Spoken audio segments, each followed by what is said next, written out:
At the Michoud Assembly Facility in New Orleans, big things are afoot.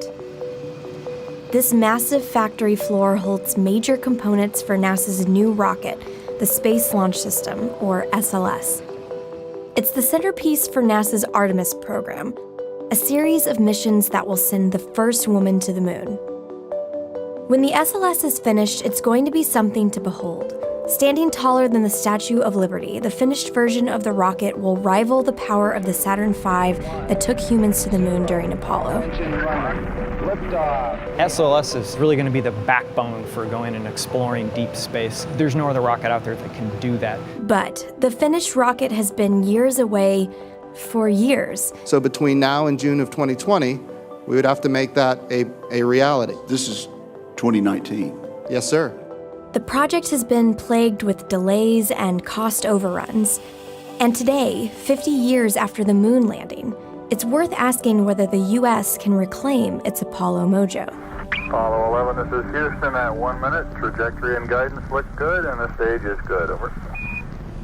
The heart of the problem may be that NASA is trying to do things too similarly to Apollo, and that might not work today. The perfect storm of money and politics that helped Apollo succeed just may never happen again. Apollo occurred during a very volatile time. It was the height of the Cold War, and the U.S. needed a show of strength against the Soviet Union.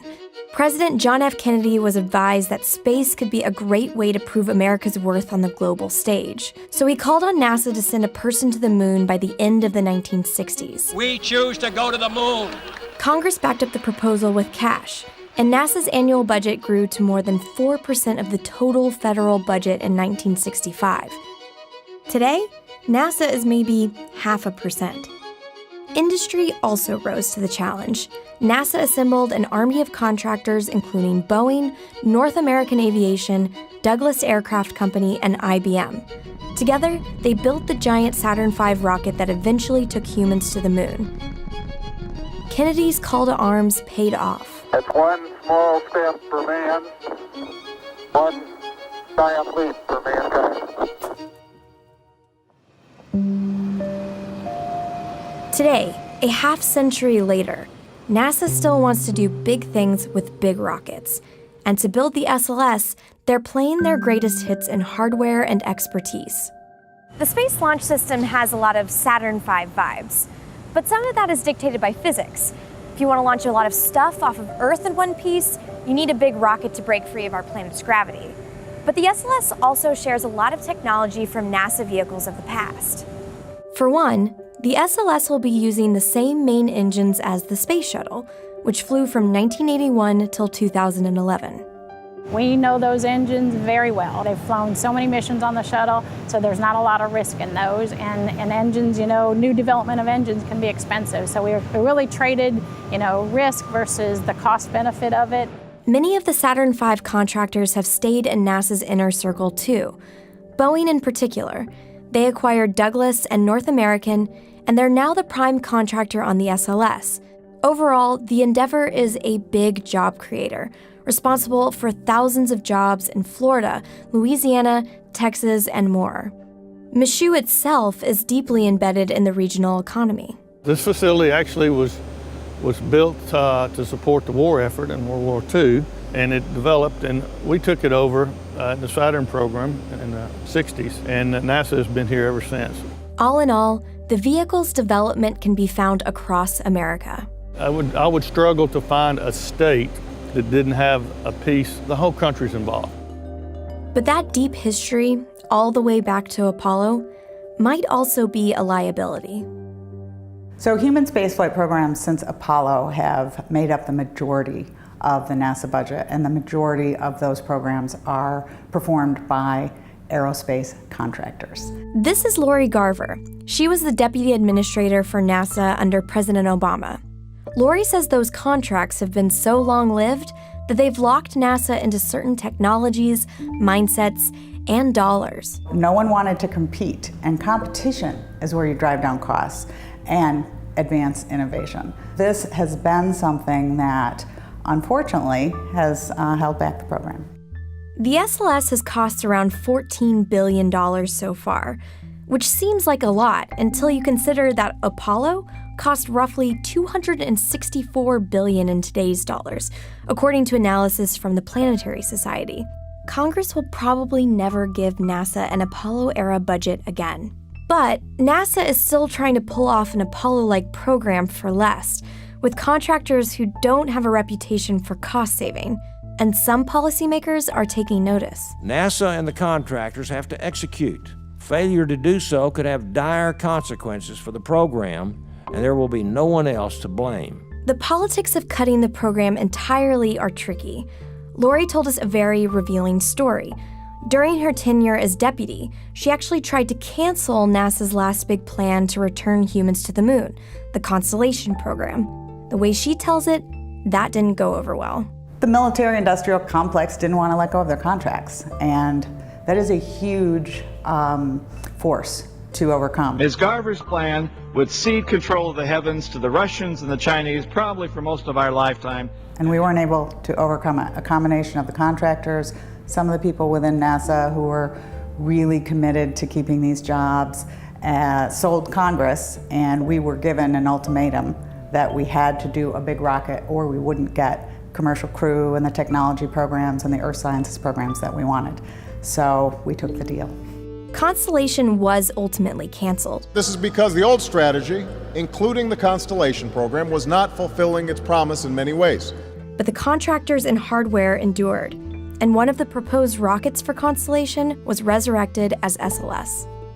And today, in spite of all the delays and overruns, there's a faction in Congress led by lawmakers from states where the SLS is built, who are dedicated to continuing the rocket, seemingly at any cost. What's important to build that rocket and build it right, isn't it? Yes, sir. This all adds up to a feeling that the SLS has become too big to fail, that NASA is trapped by its own mythology. We have been trying to relive Apollo. So NASA's core philosophy hasn't changed much in 50 years. But what has changed? An entire private space industry has appeared, and they're building capable rockets with a lot of power. In 2018, SpaceX debuted its Falcon Heavy rocket, which is currently the most powerful in the world, and other players like the United Launch Alliance and Blue Origin are developing heavy lift rockets that could also get a lot of cargo into deep space. None of these rockets are as powerful as the SLS will be when it's finished, but they represent serious competition.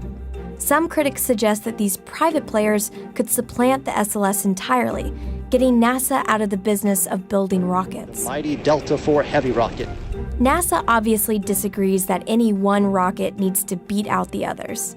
It's not an either or, it's an and. We need all these pieces. We've got to have all of us working together, public and private.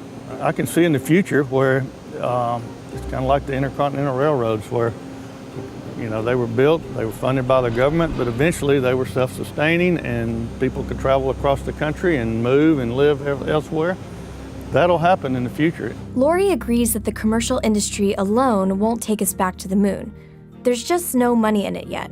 Going back to the moon, I'm not sure what the private market is. Certainly Mars, same question. I know we have very wealthy people interested in doing it, and that's wonderful. We need to be realistic about the fact that the government will continue to lead those programs as they did launch for quite a long time.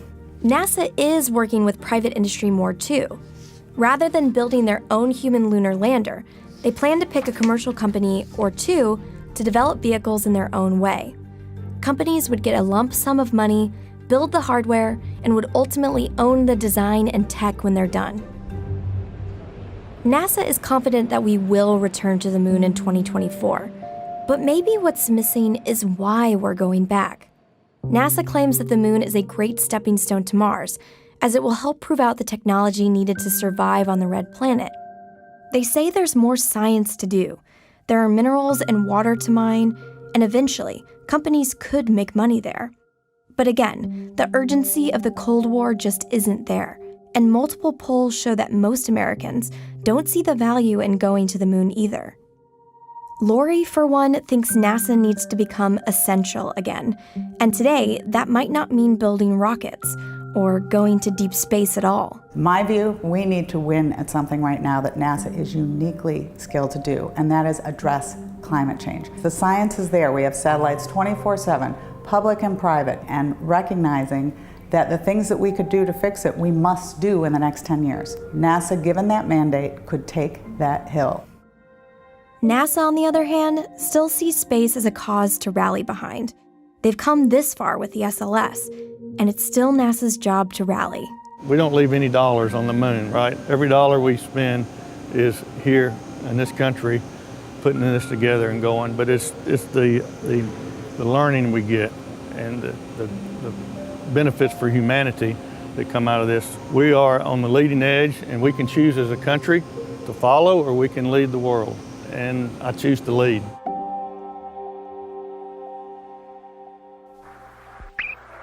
Apollo 11, this is Houston. You are go for TLI, over.